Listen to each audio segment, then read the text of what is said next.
Good evening, all. Is my screen visible?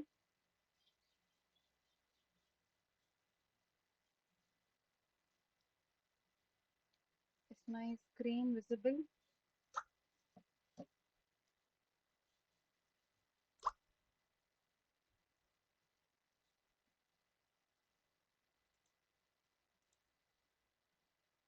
Am I audible to all? Meena and Javed? Yes, ma'am. Okay. Is my screen visible to you? Yes.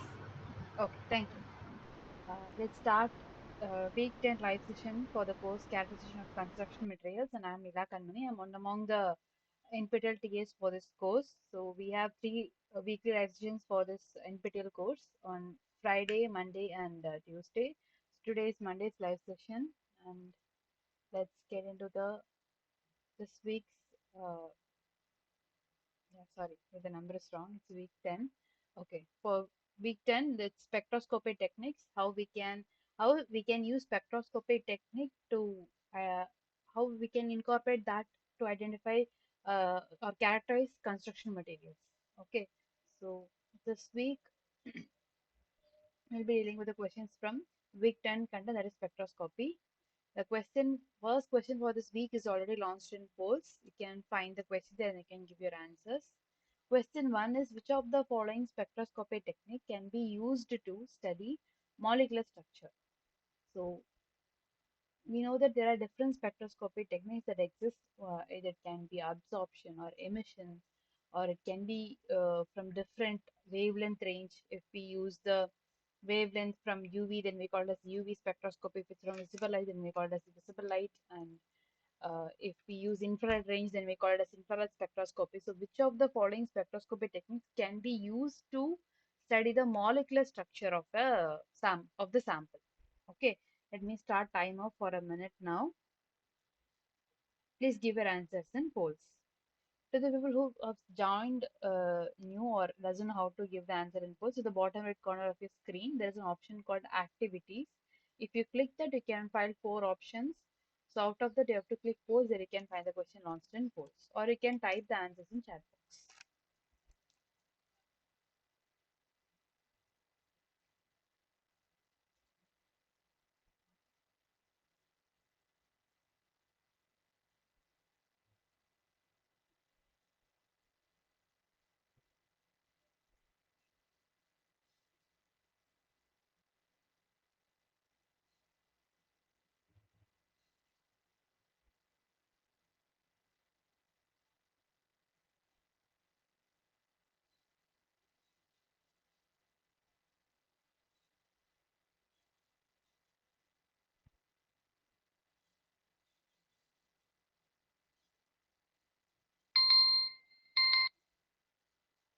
Okay, time is up. Let's see the class response.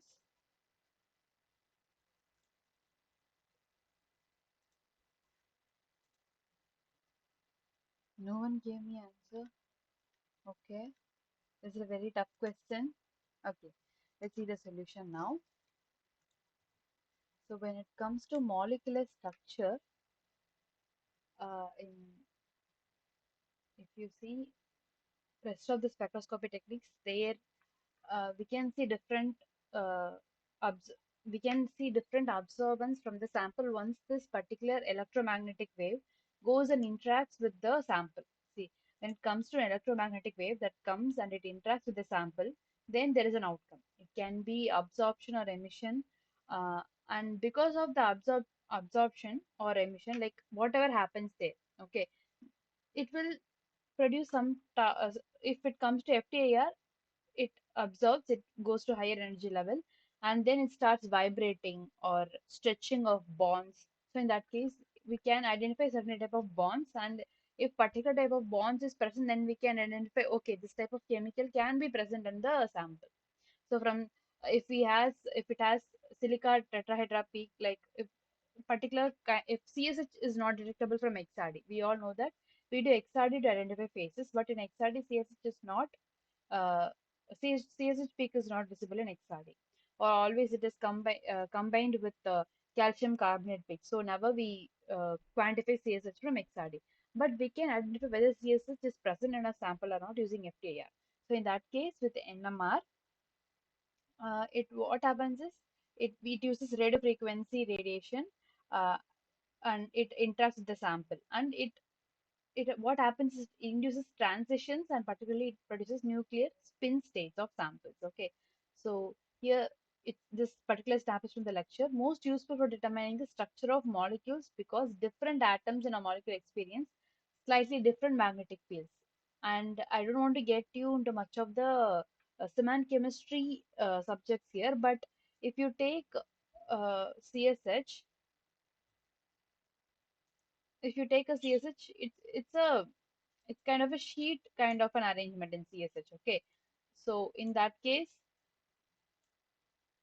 assume this to be a silica tetrahedra here. Okay, so if a single silica is linked to how many of silica tetrahedras this CSH chain? Okay, so that tunnel can be resolved if it is a silica tetrahedra, like SI. Okay, let me write the silica tetrahedra itself.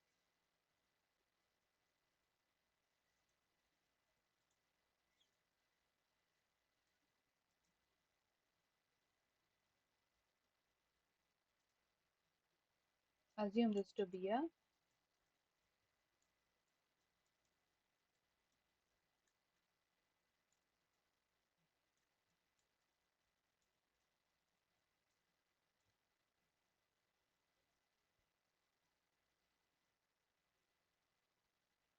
silica tetrahedra. Okay,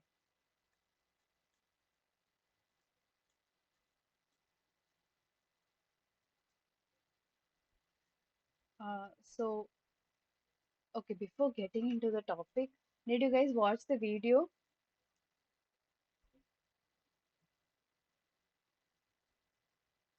Okay, I assume that you guys have started kind of.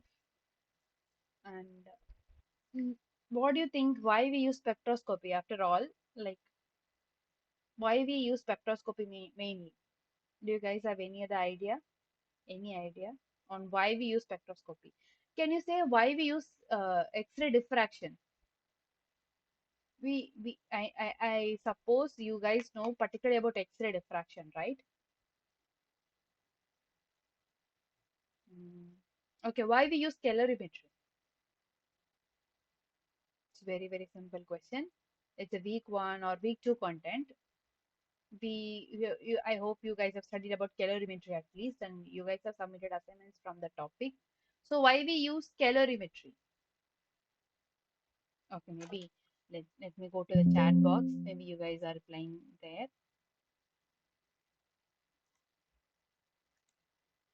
Okay, I'll put here. You can reply it here. Why we use calorimeter? Assume it to be an isothermal. Okay,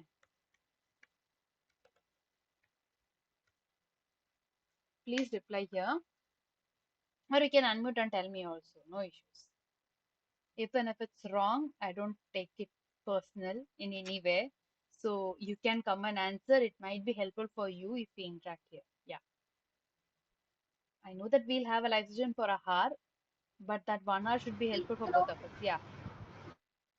Heat flow machine. Sorry. Heat. Heat. Heat. Heat for measuring the heat flow. Okay. Right. So measuring heat flow. Right.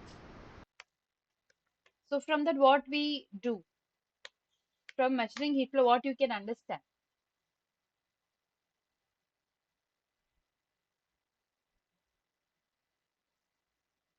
Okay, you measure heat flow. What you can understand from that. What are the applications of isothermal calorimetry or calorimetry? We can find whether it is an exothermic or endothermic. Right. What if what type of reaction you can expect when you mix ordinary potassium cement with water? Exothermic or endothermic? Heat amount will be large. It's exothermic reaction. Yeah, heat will be more. It's exothermic reaction. So in that case, not only that one, even if you add fly ash to the system, there can be some changes. If only have ordinary Portland cement, and if you replace 20 to 30% of ordinary Portland cement with fly ash, there is some change in the heat emission. So from that we can understand how is the material reactive, whether it's it's reacting immediately or it's taking some time to react from the heat evolution peaks and all. We'll be able to understand that. So similarly, let me ask you XRD. What you can understand from XRD? What is the outcome?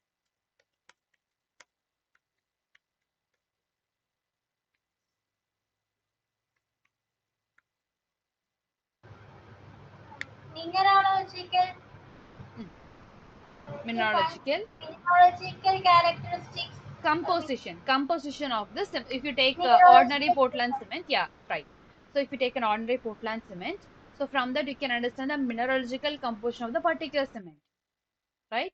So how much of uh, tricalcium silicate is present, how much of dicalcium silicate is present, how much of uh, uh, uh, aluminate and ferrite phases are there, that we'll be able to find it out, right?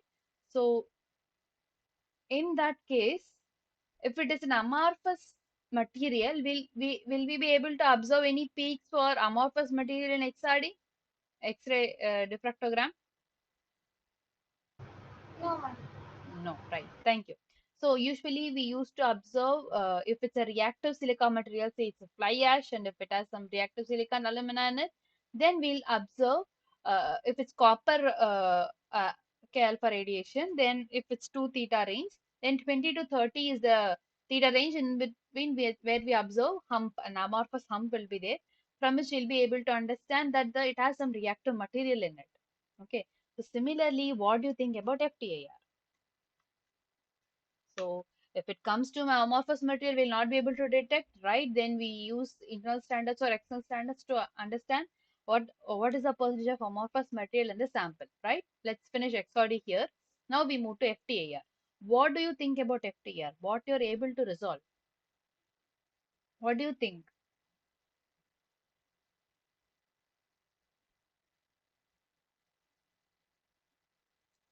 Okay, fine. Okay, what do you understand from SEM? Yeah, You sorry. study the IR rays.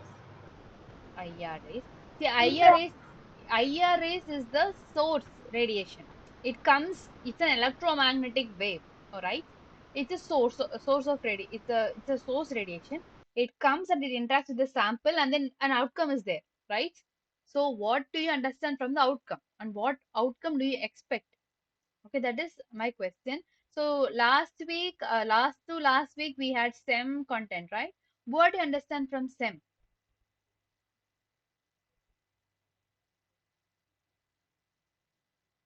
Scanning electron microscopy. Infrared rays. It causes some. No, no, I'm not talking Radiation. about FTIR. I'm talking about SEM, scanning electron microscopy. SEM. Last week we had talked about SEM, no?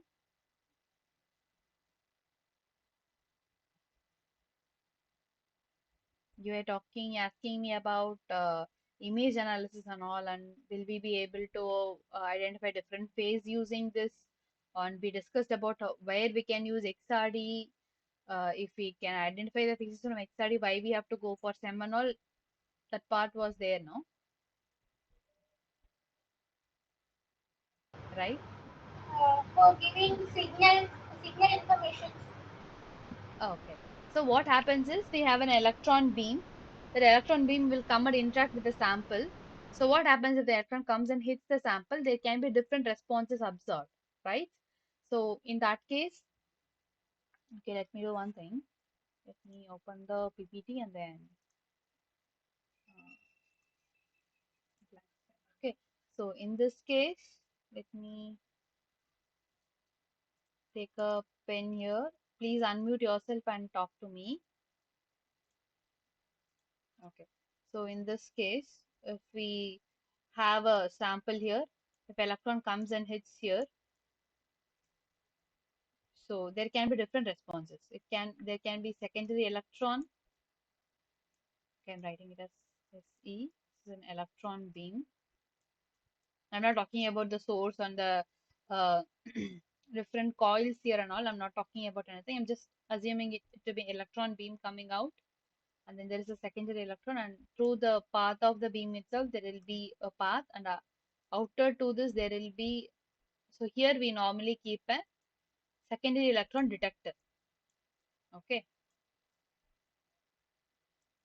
let me write DET, DECT. Okay, and when it comes to backscatter electron imaging, so it's of low energy, so mostly it comes from the surface and outer shells. Okay, if an electron is there, sorry, atom is there, this is nucleus, around this there are shells.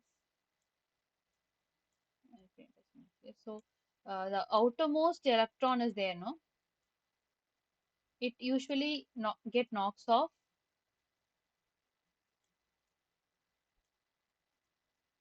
and electron beam will come, and because of this energy it gets knocked off, right? So in that case, this electron is secondary electron, right? Se, secondary electron here.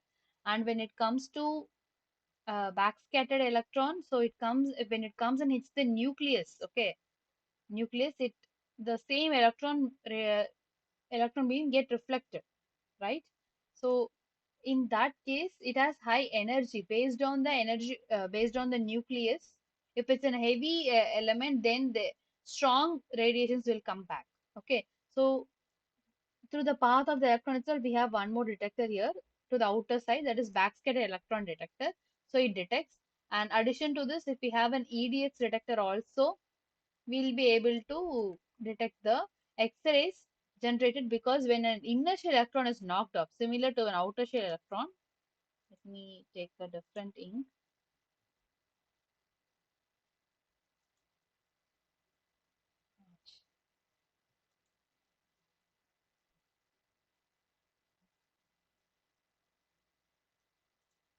Okay, if an assume this inner shell electron, if this electron beam comes and knocks off an inner shell electron, what will happen? It's an unstable state.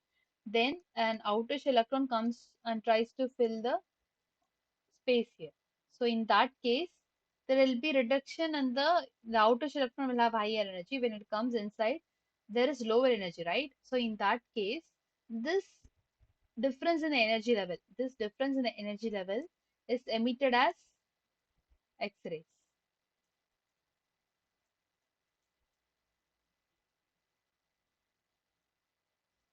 These are not exactly proper statements, but sorry, it looks like alpha, no? But this is the basic conceptual understanding. But because I'm not able to understand whether you guys understand it or not, and I could not see any response from answer side also, that's why I just stopped by and I am interacting with you guys so that we'll have some interaction, and it should be useful for the end of the day. That is the concern. And when it comes to FTIR, what happens? Okay, like leave FTR. Sorry, I should talk about spectroscopy in general. Okay, let me write it here as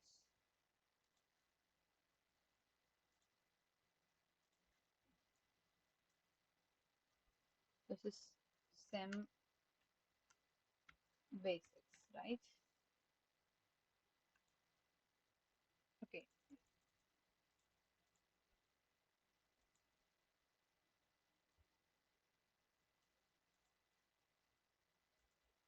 yeah. When it comes to FTIR, what you can expect?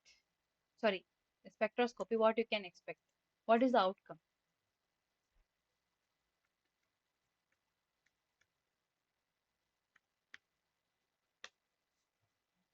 The spectroscopy technique, based on the wavelength used, it can be different type of spectroscopy, and the mode we use, whether it can be absorption, and emission, it can any based on the energy level how does the electromagnetic wave comes and interacts, and what we expect out of it. Based on that, it can be either absorbance or emission spectroscopy. And based on the wavelength we use, if it's nm infrared, then it's called infrared spectroscopy. If we use ultraviolet, we say it as a UV or visible spectroscopy, based on the wavelength we use. Okay, this is the basics of spectroscopy. It's a very basic term. In that case, with when it comes to characterization of construction materials, what we expect, Okay. So after, I hope by the end of this class you should be able to understand. After the session, you guys should answer me. Let's come back to that question once again. Sorry, here is the question. This question is already launched in polls. After some 5 to 6 questions, we'll get back to the same question. Okay. So here is the second question. In atomic absorbance spectroscopy, which of the following is the generally used radiation source? So we have different types of energy sources based on the spectroscopy. And when it comes to atomic absorption spectroscopy, which of the following is generally used?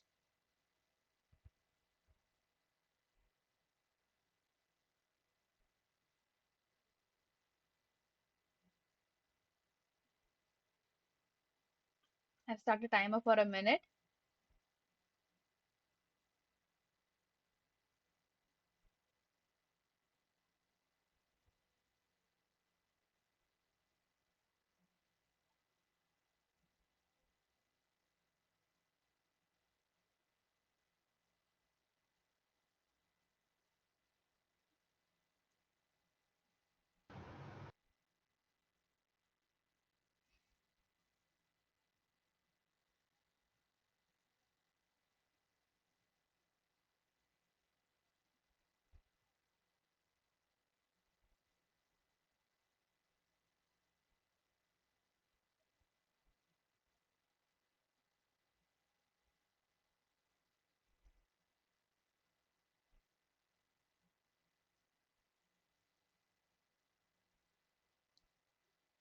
Time's up. Let's see the class response.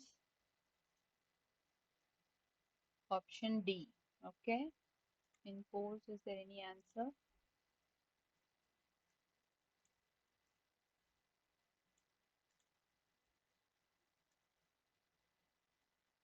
Please give your answer in polls. Here, if you come to activities, okay.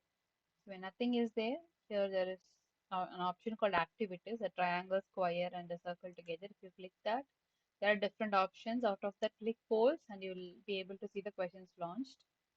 You have given option D. Let's see the right. Let's see what is the right answer now. Okay. So here is a snap is particularly from this atomic absorption spectroscopy slide. So in this, we could see the energy source here. This radiation source system, hollow cathode lamp, and then further it's passed through lens. Then we keep the samples. Then it is subjected to monochromator where it will be differentiated for different wavelengths. Then we'll be taking it to the detectors and detect which element is present in the sample. Okay. So here we use hollow cathode lamp. Option D is the right answer. Now we move to question number 3. Uh, if you know about B-Lambert law, it's very simple to give the answer. Let me start a timer for a minute now. The question is B-Lambert law gives a relation between which of the following? Here they are, if like when it comes to B-Lambert's law, there is a relation, there is a formula for that. So in B-Lambert law, what relation is found? Is the relation is between reflected radiation or concentration, or which of the following option?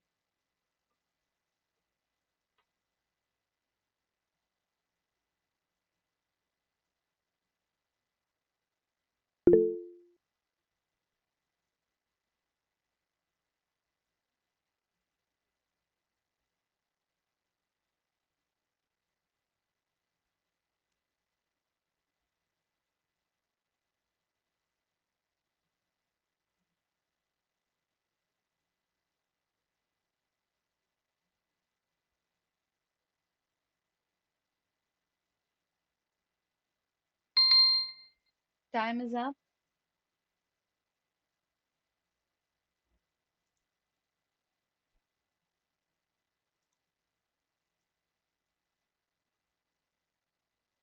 I cannot see any answers here. Okay. Option C. Okay. Let's see what is the right answer.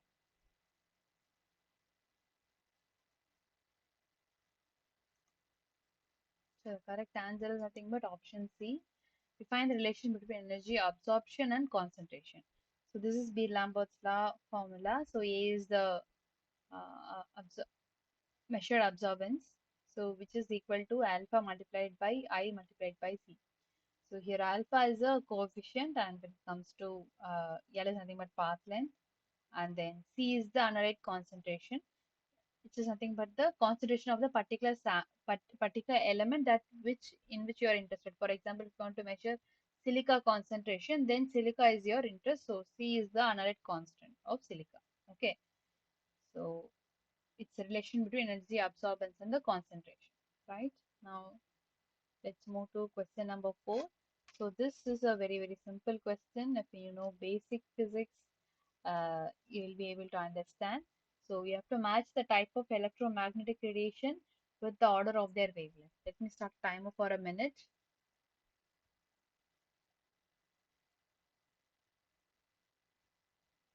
And you have a similar type of question for your in your current assignment, I guess. Yeah.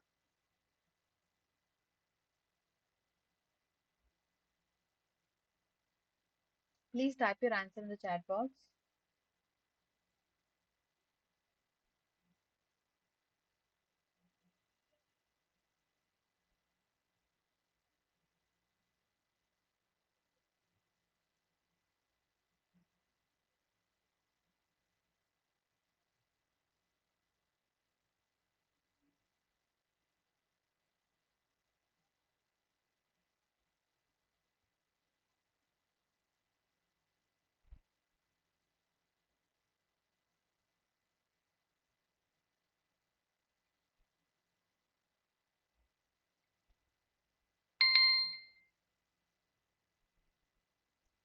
Time is up.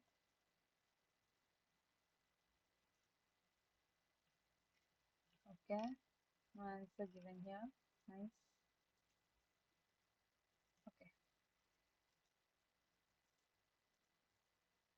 So here the exact wavelength is not given, but you can match it if the wavelength of this particular thing is matching uh, with the given material or sample here. Okay, so let's see. When it comes to radio waves is given. If we come radio waves, it's about 10 to the power of 3, which means about a uh, me. Yeah, we can say it's in the range of meter. Okay, so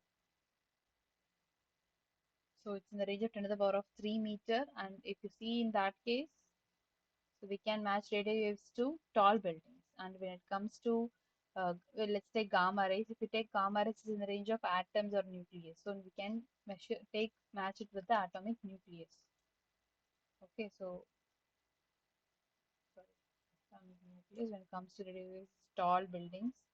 And when it comes to microwaves, here it's in the range of humans and butterflies. So they can match butterflies there. So and when it comes to infrared rays, they have given us needle point, so we can match it with the needle point. You see the size ranges also is 10 to the power of minus 5 meters. So it's about 1 by 10th of a millimeter. Oh, millimeter also, it's in the range of thousands, no? Okay, 1 by 100th of a millimeter kind of. Yeah. So, and if you see the wavelength of gamma rays in the range of 10 to the power of minus 12, and microwave it's in the range of 10 to the power of minus 2. It's about a centimeter. Yeah. So now I hope you guys have a similar type of question in your current assignment. You should be able to solve that now. Now let's move to question number 5. It's a true or false question. It's a very simple question. The crystal used in FTIR ATR mode spectroscopy technique uh, has a lower refractive index than the sample. So we have a sample which needs to be tested using FTIR ATR spectroscopy. FTIR spectroscopy in ATR mode. Okay. So in that case, the crystal which is used for this equipment should have lower refractive index. That is the statement. Find whether it's true or false. Let me start the timer for a minute now.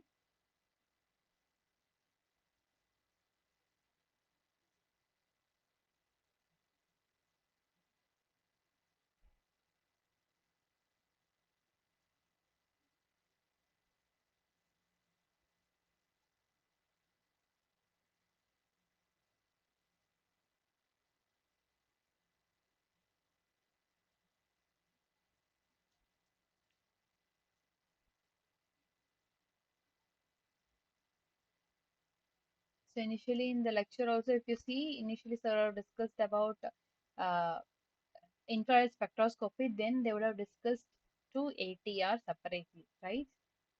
And you need not require any sample preparation. In normal infrared spectroscopy, uh, you should mix the material with potassium bromide, uh, then you do the analysis or study the sample.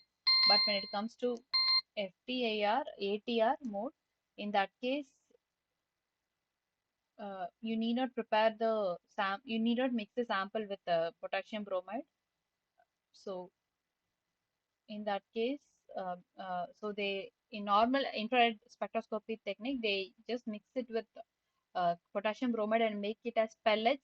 Then they do spectroscopy. There we need to prepare the sample. But when it comes to ATR mode, we just take the powder and then use the powder to do the analysis. So let's see the class response. Option A. Let's see what is the solution. Is it A or B? So here when it comes to attenuated total reflectance mode, so the samples should to be examined directly in the solid or liquid state without any further preparation. As I discussed, in normal infrared spectroscopy mode, we need to mix it with potassium bromide powder, but here we don't need not do that. This is made of an optical material with a higher refractive index than the sample being used. So here we use a material with a higher refractive index. So the statement is obviously false. Okay. So, and we have an FTR equipment in our department in that they use diamond. Okay. So, I just wanted to add that point here. So, we should use a material with higher refractive index and not lower refractive index. So, the correct answer is false. Now, let's move to question number 6. Again, it's a true or false question. In infrared spectroscopy, so, sol, solar, no, it's a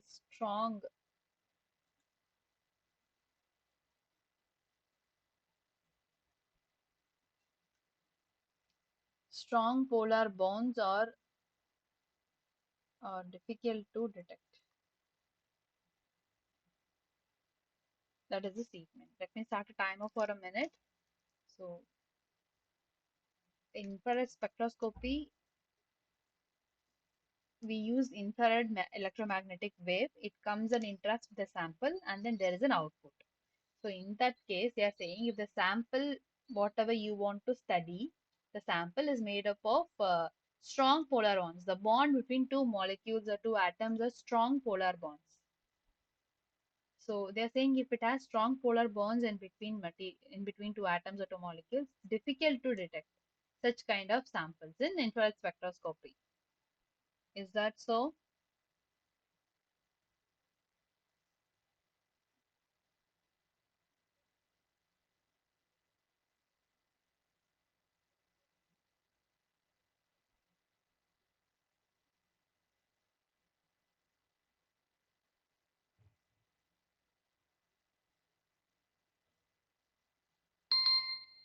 Time is up. Let's see the class response. Again, you feel it's true. Okay. Activity, is there any answer?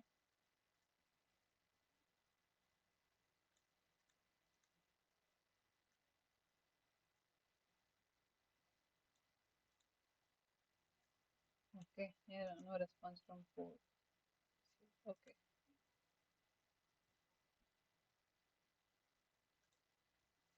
So here is the thing. This particular snap is from infrared spectroscopy. So here we can see interaction only happens when dipole moment of the molecule changes with vibration. So if you consider two molecules and if there is if the bond between the molecule uh, something if happens to the molecule consider sorry I'm using wrong terms.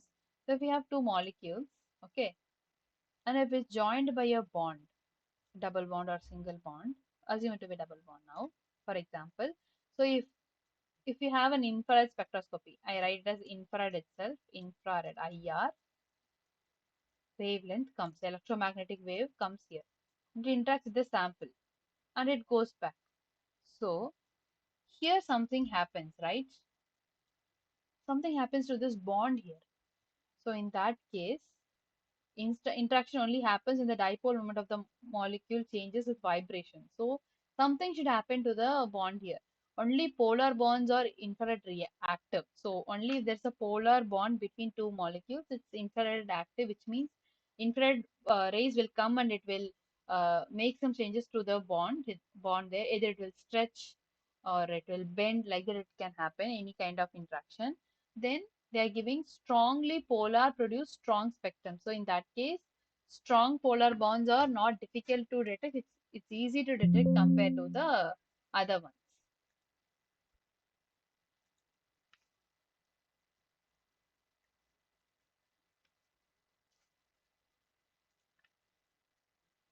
Ma'am, I have Yeah, one doubt. yeah, In the week 10 assignment, 10th question, it is asked to pick up correct option. okay. But out of the four options given, none of them are correct. If that can never happen. Okay, ma'am. Let me see the questions now. It's not possible.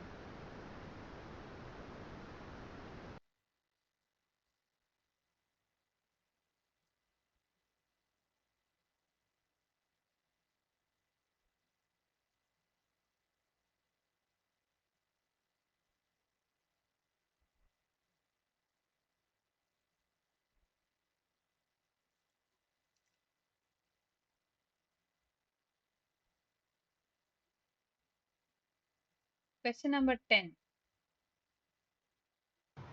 Yes, ma'am. Choose the correct statements from the following. Yeah, with reference to the previous question, right? Yeah. Yeah, no, it has answers. Okay, ma'am. Yeah, please go through the content once again and try to answer. Okay, ma'am.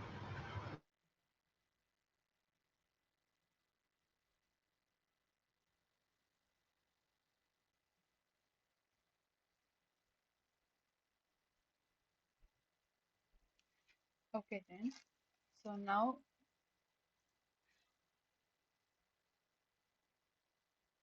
coming to question 7. Let me start a timer for a minute now. So which of the following is false about the wavelength of electromagnetic radiation? It's a very, very basic question. If you know the relation between wavelength and energies, it's quite simple to answer. So how does the energy of a short wavelength will be, and how does the energy of long wavelengths will be? And does the energy is really affected by the wavelength? Is that so? Just think that and give your answers here. Only 20 seconds more.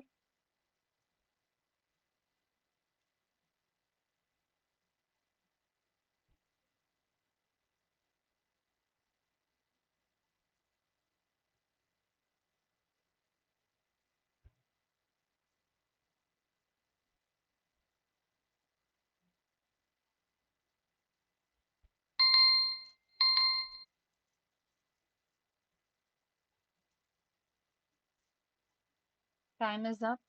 Let's see the class response.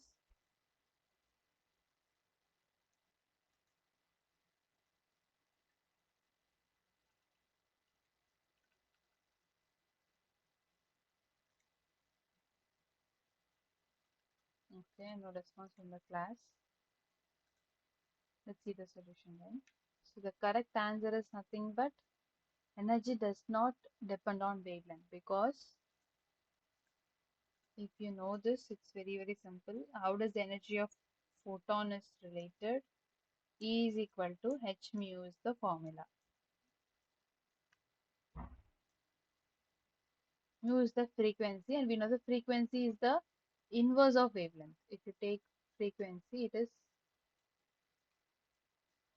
it's inversely proportional to the wavelength. So if you have a radiation, and if it has a higher wavelength, then how much of how much ever is it's higher, then your frequency will be very low, right? Since it's inversely proportional. In that case, electromagnetic radiation with higher wavelength will have lower frequency. So since E is directly proportional to mu, then we'll have lower energy.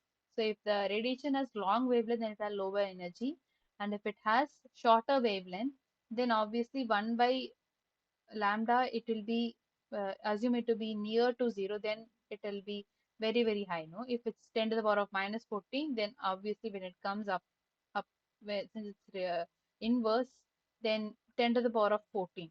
So in that case, if you multiply it by Planck's constant, then the energy level will be pretty high. So the radiation is shorter wavelength will have higher energy, and energy depends on wavelength. That is also true. Only the statement energy does not depend on wavelength is wrong. Okay. So this is based on Planck-Einstein equation relation.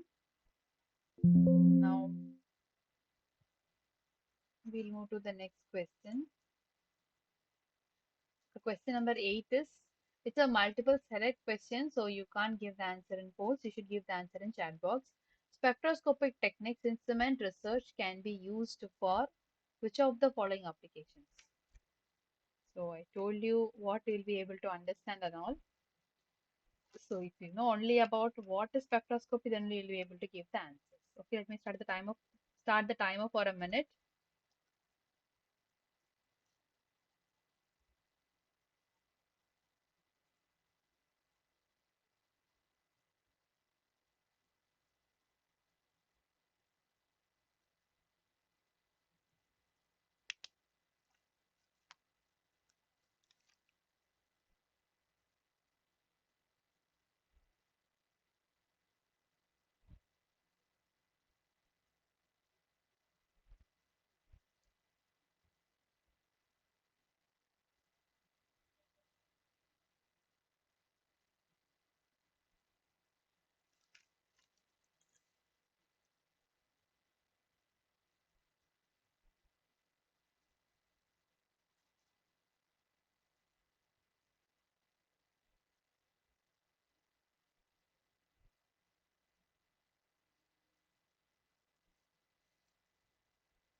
Time is up. Let's see the class response. Option A, option C. Okay. If we both option A and C, okay, let's see what's the right answer.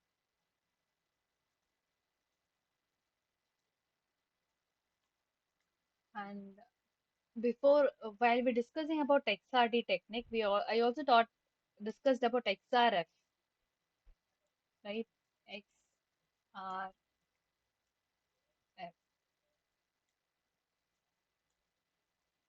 right? Do you guys remember about XRF?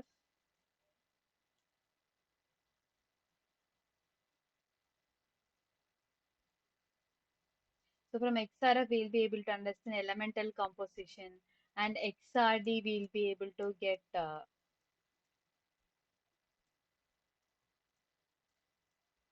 mineralogical composition.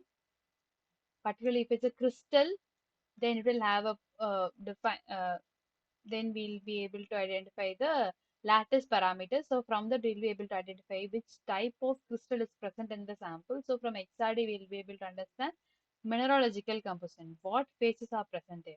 And when it comes to XRF, as I told before, when X-rays come and interact with, so in SEM, we talked about electrons, how come and uh, affect, come and interact with the material, and then how their X-rays can generate. And when it comes to XRF, X-rays will come and interact with the sample, and these are of X-rays are of higher energy, no? So we know that higher energies can knock off the electrons easily. So let me draw a detailed picture here and assume this center portion to be nucleus. Okay, so we have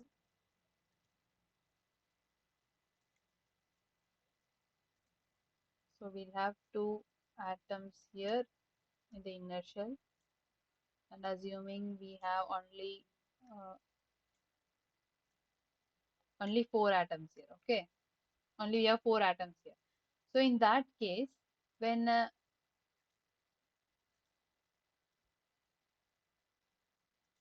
when X-rays come and sorry, it can be electron beam also. Yeah, it the outcome will be X-ray fluorescence. Yeah, sorry, I made a small mistake here.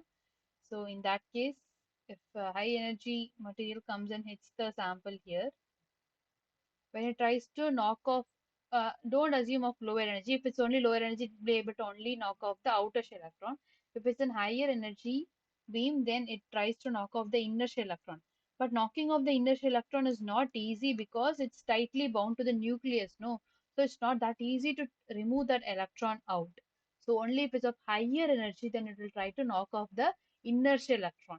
If it's of lower energy, then it will knock off only the outer shell electron. Okay, when the inner shell electron is knocked off, so the outer shell will try to come and fill the inner shell electron space because it's unstable. No, once we don't have inner shell electron and we have outer shell electron, obviously the energy electrons from higher energy level comes to lower energy level, right? In that case, there is difference in the energy level. Okay, so in that case, the difference in energy level will be come out as X-rays of particular energy level. So from that, we will be able to detect what type of element is present in the material. Elemental composition. We'll be able to identify elemental composition. In that case, determination of cement composition is possible. Yeah, that is possible. And when it comes to cement content, that we not be able to do because when you know only elemental composition, we can identify whether it has calcium or silica. That we can do. Assume a concrete. Okay, assume a concrete. Concrete, what and all it can have? It can have cement. Okay, cement. I'm writing this as concrete.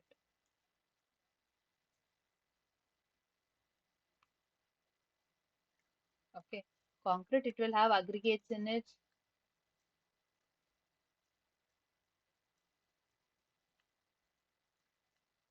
and it will have fine aggregates also.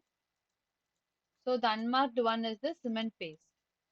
It can be fine aggregate. I'm talking about a plain concrete, not about a reinforced concrete and all. So it will be fine aggregate, that is sand, and it will have coarse aggregate also. So even aggregates are made of silica, right? Mostly silica. So aggregates will also have silica. So once you get an outcome out of it, cement also has silica in it, aluminum in it, calcium is the major composition. About 70% of cement, if you take, that will be made of calcium only. And if you take aggregates, if you take, yeah, if it is a siliceous based aggregate, then it will have silica. If it's a calcareous based aggregate, then if it's limestone, they have used as aggregate, then obviously the peak from the aggregate also will have calcium. Then how will we able to differentiate between whether it's a cement or uh, cement or its aggregate. Cement is also made of calcium and not only calcium, but it has calcium. But if you take limestone aggregate, then it's calcium carbonate. So if it has calcium in it, then obviously we'll not be able to differentiate between either it's cement or aggregate. So in that case, this is not possible. Okay, we'll not be able to determine the cement content. Determination of fly ash content in PPC. That also is not possible because cement also has fly ash, silica in it, and fly ash also will have silica and alumina. And if it is a type C fly ash, then it will have calcium also in it. So it's not possible to determine the fly ash content in PPC.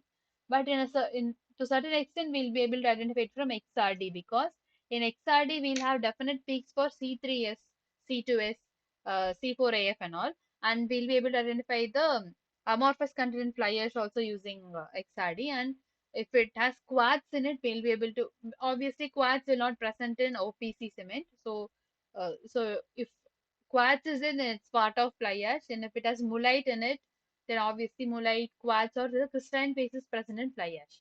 So in that case, we'll be able to understand, yeah, this particular is from fly ash if this percentage of quartz and percentage of mullite and the amount of amorphous content altogether will be the fly ash content and the PPC. Okay, So in that case, that is possible with XRD, but not with spectroscopy techniques. Only elemental composition will be available from uh, spectroscopy technique. And determination of type of superplasticizer. This is possible because when it comes to FTIR, I told that, okay, FTIR I'm talking about, Fourier transform infrared spectroscopy. Okay, so what happens is FTR will, if infrared will come and interact with the sample, and I said that if there is a bond in between two element,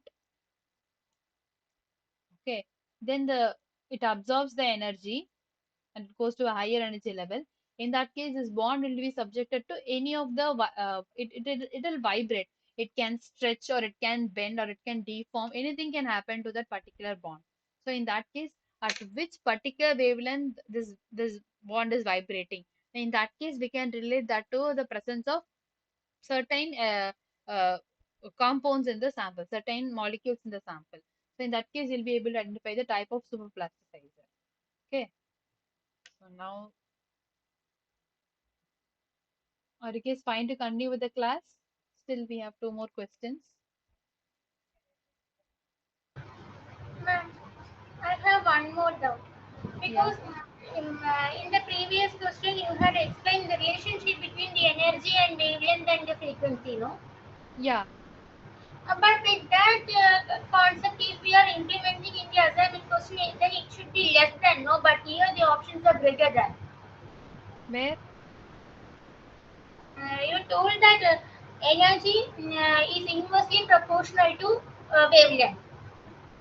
Yeah, If it, the energy, so energy is inversely proportional to wave number also. I don't know about wave number. Sorry, wavelength is different. Wave number is different. No. In the notes given to us, one separate book for this course, in that it is written that wavelength is directly proportional to wave number. See, wavelength. Like when you have a, like, okay, let's leave wavelength. Assume that we know the wavelength and all. So wavelength is the distance between two consecutive points which are in the same phase. And wave number is the number of wavelength in a given distance along with propagation of the wave. So wave number says is the number of wavelength. So So if the number of wavelength means if the wavelength is increasing, wave number also increases. no, no, no, no, no. I think you should read the definition of wave number and frequency. I don't want to disclose here. Please Google and Okay, read. Okay. Wave number okay, is different. Wavelength is different. okay, ma'am. Okay, no? Thank you, ma'am. So I think you need uh, still more understanding. Okay. Then we'll rush up with the last questions. Let's see what is the Uh, so the correct answer is option A and option D. Now let's see question number 9. Let me put a timer for 30 seconds. Please give your answers in chat box. Here is the question. Uh, which spectrum is formed when atoms or molecules are de-excited with high energy level to low energy level? Okay. So there is an sample here and there is a spectrum coming, and then uh, there is an electromagnetic radiation coming and it interacts with the sample and goes out. So here the molecules atoms are excited to higher energy level, and again after some time it get back to the lower energy level. So when the radiation comes, it absorbs the energy and goes to a higher energy level, and from there it get back again to a lower energy level. Time is up. And what is the type of spectrum formed? Let's see the solution. Option B. Okay, let's see what is the right answer. Yeah, the correct answer is emission.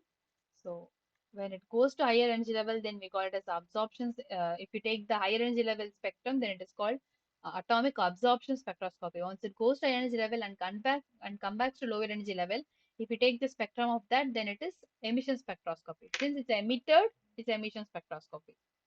Okay. So now let's move to question number 10. It's a true or false question. In NMR plot, I know, I hope you guys, it's the last topic discussed in the class. So I don't know whether you know about this topic or not. In NMR plot, okay, presence of more electronegative atoms in sample, de-shield more and give larger shift values. Electronegative in the case towards the halides, say like chloride, oxygen kind of atoms, halides. Presence of more electronegative atoms. Let me start the timer for 30 seconds.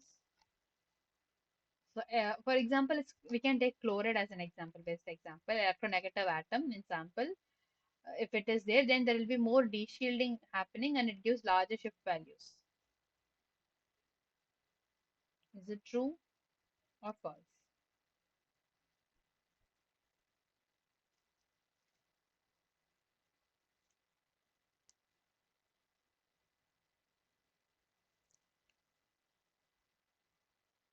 Time is up. Let's see the class response. Option B. Okay. Oh, it's for the last question. Fine. Okay. Let's see the solution there. So here, more electronegative atoms de-shield more and give larger shift values, and additional electronegative atoms causes increase in the chemical shift. So obviously, when it comes to chemical shift or negative, okay, when it comes to electronegative atoms, they de-shield more, it gives larger shift values. So there will be increase in the further shift when you increase the chloride concentration. Okay, so in that case, the correct answer is true. Option A is the right answer. Okay, so I request you guys to watch the video completely and come for the live session. And by this week is week 10 content, and still we have two more live sessions.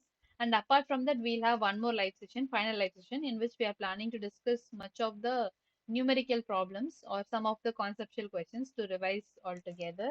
And this week, Wednesday, coming Wednesday, next 2 days, we'll have a live session with the professor. Okay. If there is some any change in that, you'll be informed, well informed. Or else, as planned, we have planned to have a live session coming Wednesday. Let's see. You guys will receive the mail.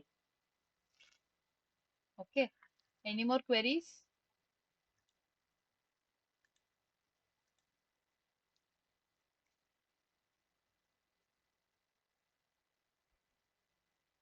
Okay, fine then. Let me wind up the class here. Thank you for being so patient in my class. Thank you all.